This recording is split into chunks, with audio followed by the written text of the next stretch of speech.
Level 1, the broken promise. This tier isn't defined by a lack of talent. It is defined by the maddening gap between what should happen and what actually does. These are the players of what if. They look like world beaters in YouTube compilations, thriving in the hypothetical, but on a rainy Tuesday night when the team needs a result, they tend to disappear. They represent the painful collapse of high expectations. Nicolas Pépé is the modern poster boy for this kind of transfer nightmare. When Arsenal dropped a club record £72 million on him in 2019, the logic seemed sound. He had just torn up League One with Lille, posting 22 goals and 11 assists. He looked like the perfect solution to the Premier League's physical and technical demands. But the reality was a brutal wake-up call. Instead of a killer finisher, the Gunners got a player who seemed to operate on a time delay. Pépé was often guilty of prioritising style over substance. He had the technical ability to skin a fullback, but his decision-making was consistently baffling. He would beat his man, stop dead, check his run, and then dribble back into traffic, effectively killing the counter-attack single-handedly. Over 80 appearances, he managed 16 goals, costing the club roughly £4.5 million every time he found the net. In a league that demands high intensity and pressing, his languid style stuck out like a sore thumb. He eventually left for peanuts compared to his original fee, proving that a massive price tag doesn't buy the temperament needed for the elite level. Then you have Adama Traoré, who is a completely different physical riddle. The man is built like an NFL linebacker with the acceleration of an Olympic sprinter. He is a terrifying prospect for defenders, often forcing them to foul him just to stop the bleeding, hence why he famously started oiling his arms to stop opponents from grabbing him. When he picks up the ball in his own half and starts driving, the momentum is unstoppable. But Traoré is the definition of potential energy with zero kinetic payoff. He creates chaos, bypasses entire tactical systems, and leaves 3 defenders in the dust, only to shank the cross into the stands. It's visibly frustrating. Aside from that one season where he clicked with Raúl Jiménez, his career has been a flat line of stagnation. Over 200 Premier League games have yielded a shockingly low return of goals and assists for a player who sees that much of the ball. The movement is spectacular, but the destination is usually nowhere. Ricardo Quaresma is perhaps the most romantic tragedy of this group, coming up through Sporting CP's academy at the same time as Cristiano Ronaldo. There were plenty of scouts who genuinely believed Quaresma was the bigger talent. He had that unteachable flair, and his signature trivela, curving the ball with the outside of the boot, was pure art. But while Ronaldo turned himself into a ruthless, high-output machine, Quaresma stayed obsessed with the aesthetics of the game. He floated through Barcelona, Inter Milan, and Chelsea, never managing to nail down a starting spot. His legacy isn't trophies or records, it's isolated gifs of magic moments. He would consistently try the Hollywood pass when a simple ball was on, or try to dribble through a brick wall. That stubbornness led to a nomadic career and constant friction with rigid managers like Jose Mourinho, who demanded discipline over tricks. Quaresma had all the raw materials to be a Ballon d'Or contender, but he lacked the wiring to put it all together. That is the fundamental reality of this level. In professional football, potential is a depreciating asset. If you can't convert that raw talent into hard numbers, you eventually stop being a prospect and just become a disappointment. The one-trick pony. Level 2 isn't about failure, it's about stubbornness. These players aren't broken promises. They are functional specialists who refuse to evolve. They are the guys who found one specific glitch in the football matrix, one move that worked when they were 19, and decided to spam that button until the controller disintegrated. It's a strange psychological game. The defender knows what they are going to do, the goalkeeper knows, and the guy eating a pie in the last row knows. Yet, for 90 minutes, they make a lucrative career out of doing exactly that one thing. Take the Manchester City era of Jesús Navas. He was a sociological experiment in repetition.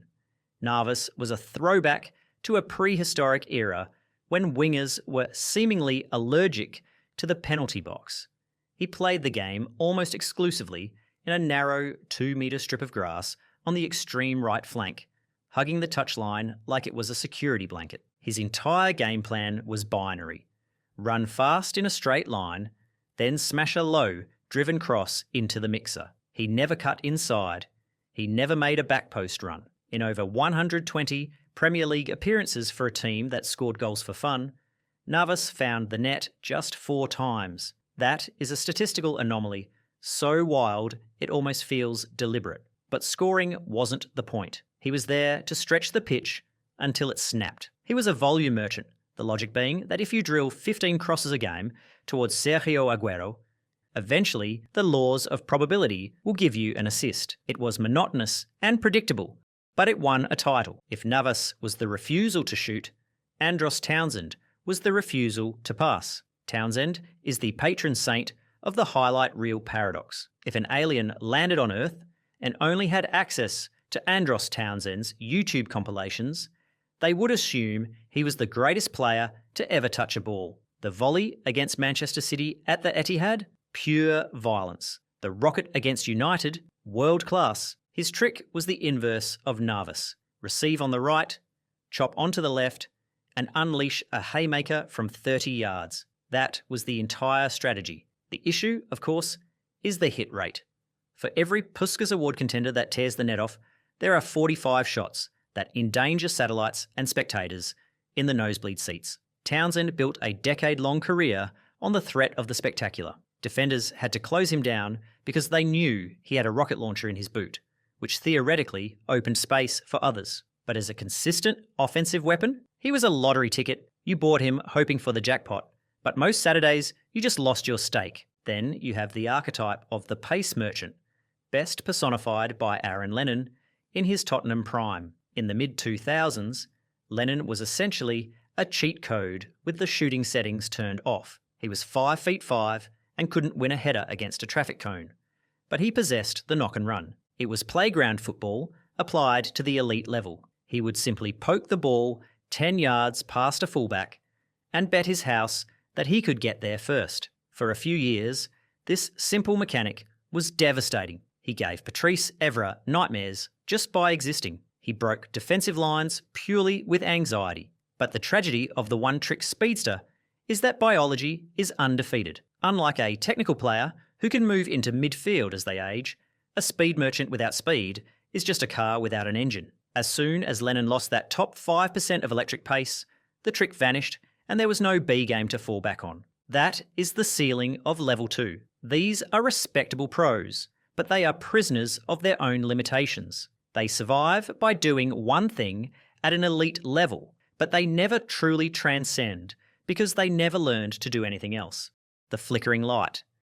Level 3 is the most seductive trap in the entire sport. This is the spiritual home of the YouTube footballer. These are the guys who make you believe in magic for 90 minutes, only to perform a disappearing act for the next month. They are the flickering lights, undeniably blinding when the switch is flipped on, but you can never quite figure out who is controlling the electricity. Level 3 is where a manager's patience goes to die, because the talent is always just enough to gaslight you into thinking they've finally turned the corner. The undeniable captain of this chaotic tier is the enigma that is Leroy Sané. If you could distill Sané's best 20 minutes into a serum, you would have the greatest winger on earth. The raw materials are genuinely terrifying. He has the acceleration of an Olympic sprinter, the physique of a middleweight boxer, and a left foot that can turn a football into a laser-guided missile from 30 yards out. On paper, his stints at Manchester City and Bayern Munich look elite, but watching Sané week in, week out is an exercise in psychological torture. He suffers from the flicker. He is the master of the drift. He can look like a Ballon d'Or winner on a Tuesday night in the Champions League, ripping a fullback to shreds with terrifying arrogance. Then Saturday rolls around and he's a ghost. You see him walking around with his hands on his hips, body language screaming disinterest, pressing with the intensity of a man waiting for a bus. He frustrated Pep Guardiola enough that City let him walk. He frustrates the German media on a weekly basis. He is the ultimate level 3 player because he is too talented to bench, but too inconsistent to trust. He teases you with perfection, but he makes you beg for it. Then you have the vibes merchant, Alain Saint-Maximin. If football were judged purely on aesthetics and street credibility, ASM would be playing at level 7. During his peak at Newcastle United, he was often the only reason to turn the television on. He played with a Gucci headband and a grin, treating Premier League defenders like training cones. He brought a chaotic, playground joy to the game that has been almost coached out of modern football. However, the cold, hard math of elite football requires more than just dance moves. Saint-Maximin is a flickering light because the build-up almost never matched the payoff.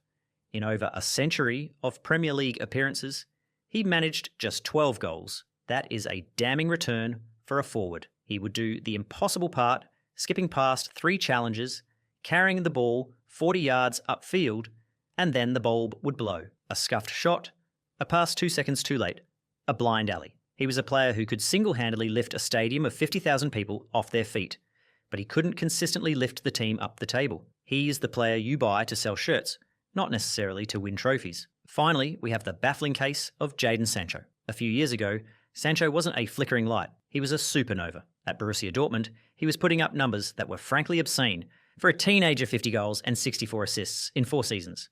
That is elite production. But since the big money move to the Premier League and the subsequent loans, the wattage has dropped significantly. The player who used to attack defenders with swagger and venom has been replaced by a guy who receives the ball, stops dead, and passes it backward to his fullback. The talent hasn't evaporated, we still see it in flashes. A delicate chip here, a perfectly weighted through ball there. But the dominance is gone. He drifts through games rather than grabbing them by the throat. Whether it's a crisis of confidence, a tactical mismatch, or just physical adaptation, Sancho has become a moments player rather than a 90-minute asset. Level 3 players are dangerous to a club's health. They offer just enough brilliance to keep their spot in the starting 11, but enough inconsistency to ensure the team never actually wins anything big. They are the expensive luxury items that look great in the showroom, but break down every time you try to drive them on the highway. Level 4, the workhorse. Level 4 is where the poetry stops and the plumbing begins. This is the tier where romance goes to die. These players are never going to win a Ballon d'Or, and kids aren't rushing to the club shop to put their names on the back of a shirt. In fact, they usually annoy the type of fan who thinks football is played on a spreadsheet. But these guys are the first names on the team sheet for every manager they ever meet. They are the workhorses. They offer something the previous levels can't: absolute bulletproof reliability. It's not about what they can do, it's about what they will do. Every single Saturday, rain or shine. The patron saint of this category is, without question, Dirk Kuyt. When he landed at Liverpool, he arrived with the reputation of a lethal Dutch striker. But Rafa Benitez took one look at his lungs and turned him into the world's most overqualified defensive winger. Kuyt didn't beat fullbacks with step-overs. He beat them by simply outliving them. He was the Premier League's Duracell bunny. He just kept going until the opposition was too tired to track him. Technically, he often looked like he was playing in jeans. He was ungainly and erratic, but his tactical brain was genius. In the massive games, Chelsea away, Champions League nights under the lights, Kuyt was undroppable because he neutralised the other team's best threat while somehow still popping up to score the winner. He famously scored a hat-trick against Manchester United from a combined distance of about 4 yards. That sums him up perfectly. No magic, no ego, just being in the right place to do the dirty work so the likes of Torres and Gerrard could take the credit. Then you have the ultimate survivor, Lucas Vázquez at Real Madrid. Just look at the list of Galacticos who have washed out of the Bernabeu while Vázquez is still there. Gareth Bale, Eden Hazard, James Rodriguez. These were guys with higher ceilings, better skills, and astronomical price tags. Yet, Vázquez outlasted them all. Why? Because at a club obsessed with Ferraris, you still need a tow truck. Vázquez is the definition of a 7 out of 10 footballer. He never drops a masterclass, but he never drops a disaster. He understands that his job is to hug the touchline, whip in a cross, and then sprint 60 yards back to cover for the luxury players who don't want to defend. Zinedine Zidane adored him because he was low maintenance. You wind him up, put him on the right flank, and you don't have to worry about that side of the pitch for 90 minutes. He's a multi-Champions League winner, not because he was the star, but because he was the safety net that allowed the stars to show off. Finally, there is the most divisive figure of them all, Willian. During his 7 years at Chelsea, he caused a civil war in the fan base. The fans in the stands groaned because his goal output was average. He rarely cracked double digits. They wanted ruthlessness, but Mourinho, Conte, Sarri and Lampard, they played him until his legs fell off. Willian was the tactical tax Chelsea paid to field Eden Hazard, because Hazard was given the freedom to cheat defensively and stay forward. Willian had to do the running for two men. He pressed, he tackled, he tracked back into his own penalty box, and he transitioned the ball with terrifying speed. He was a functional elite. He had the technique to be a show pony, but he had the mindset of a soldier. He played for the badge and the scoreboard, not for the YouTube compilation. While the level 3 guys are trying to nutmeg someone near the corner flag and losing the ball, level 4 players like Willian have already won it back and reset the defensive shape. These players are the mortar between the bricks. You don't look at a house and admire the mortar, but the second it's gone, the whole thing comes crashing down. Level 5, the producer. Level 5 is where the potential argument goes to die. This tier doesn't care about your XG, your stepovers, or how good you look in a training montage. These players deal in the only currency that actually keeps managers employed: cold, hard numbers. Level 5 wingers are the engines of the elite game. They are the output merchants. They might share the pitch with the aliens, the global icons on the cover of FIFA, but if you watch closely, you realise these are the guys actually hot-wiring the car to make it run. They deliver a return on investment every single season, regardless of the weather, the opposition, or the pressure. The undisputed king of this category is Angel Di Maria. History will likely remember him as the greatest second fiddle the sport has ever seen, which is a massive compliment disguised as an insult. Look at his resume. He spent his prime in the massive shadows of Cristiano Ronaldo at Madrid, Leo Messi for Argentina, but while the cameras were fixed on the superstars, Di Maria was the one picking the lock. His production is frankly ridiculous. In that 2013-14 season,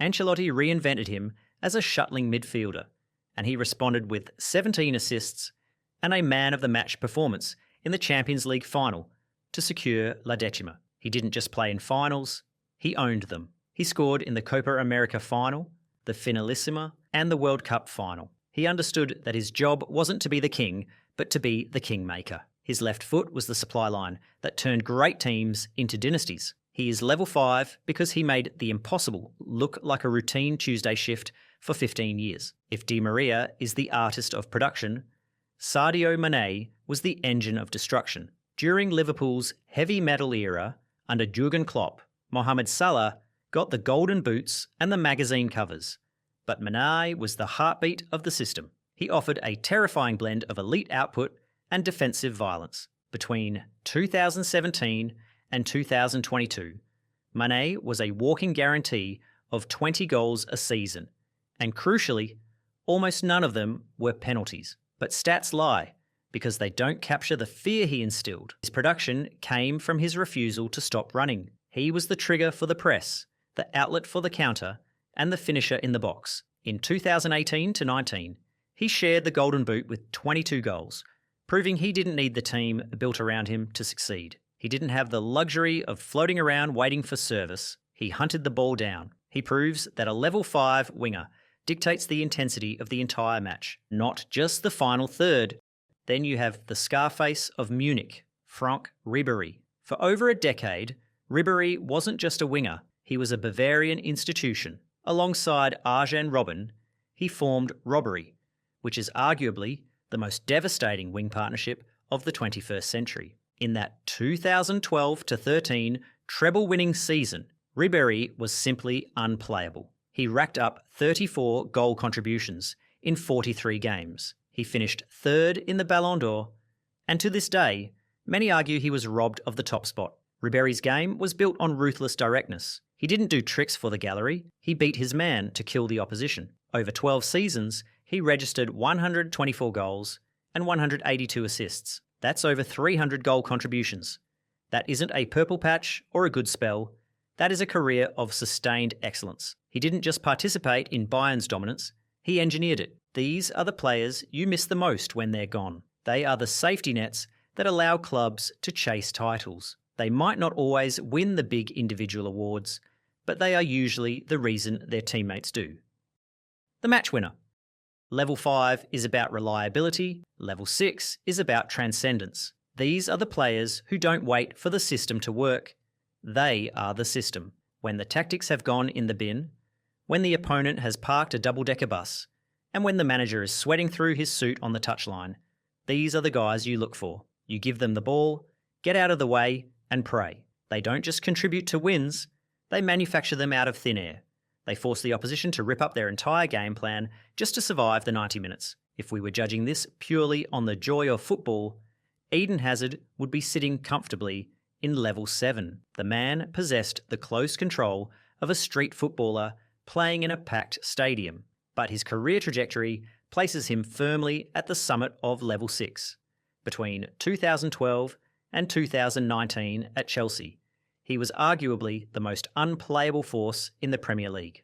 The proof isn't found in a spreadsheet of goals and assists, it's in the way he terrorised defences for fun. The 2019 Europa League final wasn't just a farewell, it was the Hazard show. In his final act for the Blues, he dismantled Arsenal with 2 goals and an assist, playing with a smirk while defenders scrambled on the floor. He destroyed Tottenham's title hopes in the Battle of the Bridge, with a curler that is etched in history. He put Francis Coquelin in a spin cycle and ran half the pitch to score solo against Arsenal. He lands in level 6 because while he didn't have the ruthless, robotic longevity of the absolute GOATs, and his time at Real Madrid was marred by injury, his ability to glide past 3 defenders as if they weren't there is unrivaled in Premier League history. Before the Messi and Ronaldo duopoly redefined what good stats looked like, Luis Figo was the gold standard.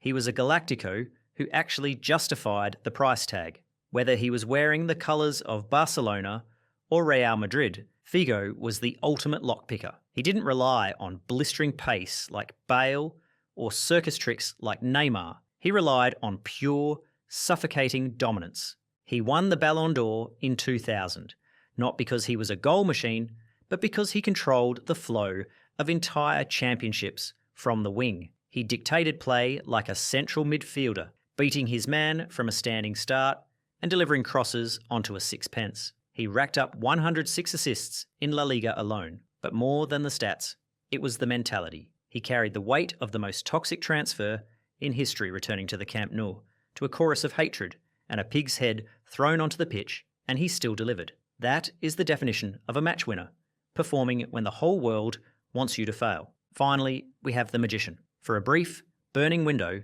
between 2004 and 2006, Ronaldinho wasn't just a level 6 winger. He was the best player to ever touch a football. He started on the left, but he existed everywhere. He remains the only player in history to make the Santiago Bernabeu, the home of the enemy, stand up and applaud a Barcelona player who was actively destroying them. That 3-0 victory in 2005 wasn't a match. It was an exhibition. He didn't just beat Sergio Ramos. He dismantled him emotionally. The goal against Chelsea at Stamford Bridge, where he stopped time, did a little samba dance, and toe-poked it past Peter Cech defied physics. He won the World Cup, the Champions League, and the Ballon d'Or with a smile on his face. So why is he level 6 and not level 7? Longevity. The peak was a supernova that burned out too fast. By 2008, the discipline faded and the party took over. But in his prime, Ronaldinho decided matches before the whistle even blew, simply because the opposition was too terrified to press him. Level 6 players leave a legacy defined by silverware and moments that get replayed on YouTube for decades. They are the difference between a good season and a historic one. Level 7, the unplayable. We have arrived at the summit. Level 7 doesn't belong to players who merely had great careers or trophy cabinets full of metal. It belongs to the anomalies. These are the wingers who didn't just play the game. They broke the logic of it. Against a level 7 winger, tactics are irrelevant. You can double team them, park the bus, or try to kick them into the stands, it doesn't matter. They operate on a plane of existence where the defence isn't an obstacle, but an audience. They are the unplayable. To understand the archetype, we have to rewind to the original rock star, George Best. You have to remember the context. This was an era where pitches were basically mud baths and defenders were legally allowed to assault attackers. In that brutal environment, Best didn't just survive, he glided. He was the fifth Beatle, sure, but the celebrity often overshadowed the terrifying reality of his talent. Go watch the grainy footage from 1968. He played with a balance that defied physics. He didn't just beat defenders, he humiliated them, tying knots in their legs with feints so subtle you'd miss them if you blinked. At 22, he won the Ballon d'Or and the European Cup, delivering Manchester United's holy grail a decade after the Munich air disaster. Pelé simply called him the greatest. If he had possessed the discipline of a modern athlete, there is no telling what his numbers would look like. But even with a peak cut short by demons, Best remains the blueprint. Then there is the sorcerer, Neymar. History is going to be complicated for Neymar, but ignore the theatrics and the injuries for a second. In terms of raw, unadulterated technical ability, he is perhaps the most gifted human being to touch a ball in the 21st century. At Barcelona, as part of the MSN trident, he was uncontainable. The 2015 Champions League run was his masterpiece, scoring in the quarter-final, semi-final, and final. He had the flair of a street footballer mixed with the ruthlessness of a hitman. When he was fully fit and flying, he was the only player on earth capable of sitting at the same table as Messi and Ronaldo. The tragedy of Neymar isn't a lack of talent, but a lack of luck. His body betrayed him, but when he was on the pitch, he was the definition of unplayable. There is a tendency now to remember Lionel Messi as the central playmaker, the quarterback dropping deep. But we need to respect the origin story. The long-haired teenager who burst onto the scene in 2004 was a right-winger of terrifying purity. Before he became the system, he was an anarchist on the flank. He didn't pass much in those early days. He simply took the ball and ran at the throat of the defence. The goal against Getafe, the mirror image of Maradona, started on the right wing. He tortured legends like Roberto Carlos and Fabio Cannavaro. Cutting inside from the right onto that lethal left foot became the most predictable yet unstoppable move in sports history. Even before he moved centrally to score 91 goals in a year, the winger version of Messi had already secured his VIP pass to level 7. Finally, the ultimate weapon, Cristiano Ronaldo. If we are judging this strictly on the position of winger, the version of Ronaldo that terrorised the Premier League between 2006 and 2009 has a legitimate claim to being the GOAT. He arrived as a show pony with too many stepovers, but Ferguson turned him into the Terminator. The 2007-8 season was his magnum opus, 42 goals from the wing. He was a cheat code. He was faster than the fullbacks, stronger than the centre-backs, and jumped higher than the keepers. He scored headers, 40-yard screamers, and counter-attack rockets. He conquered the two hardest leagues in the world, starting from the flank. That is the gold standard. So, that is the hierarchy. From the broken promises of level 1 to the gods of level 7. Football is fluid. The list is always changing. Did we get the placement right? Is Salah actually level 7? Does Hazard deserve more respect? Let the debate begin.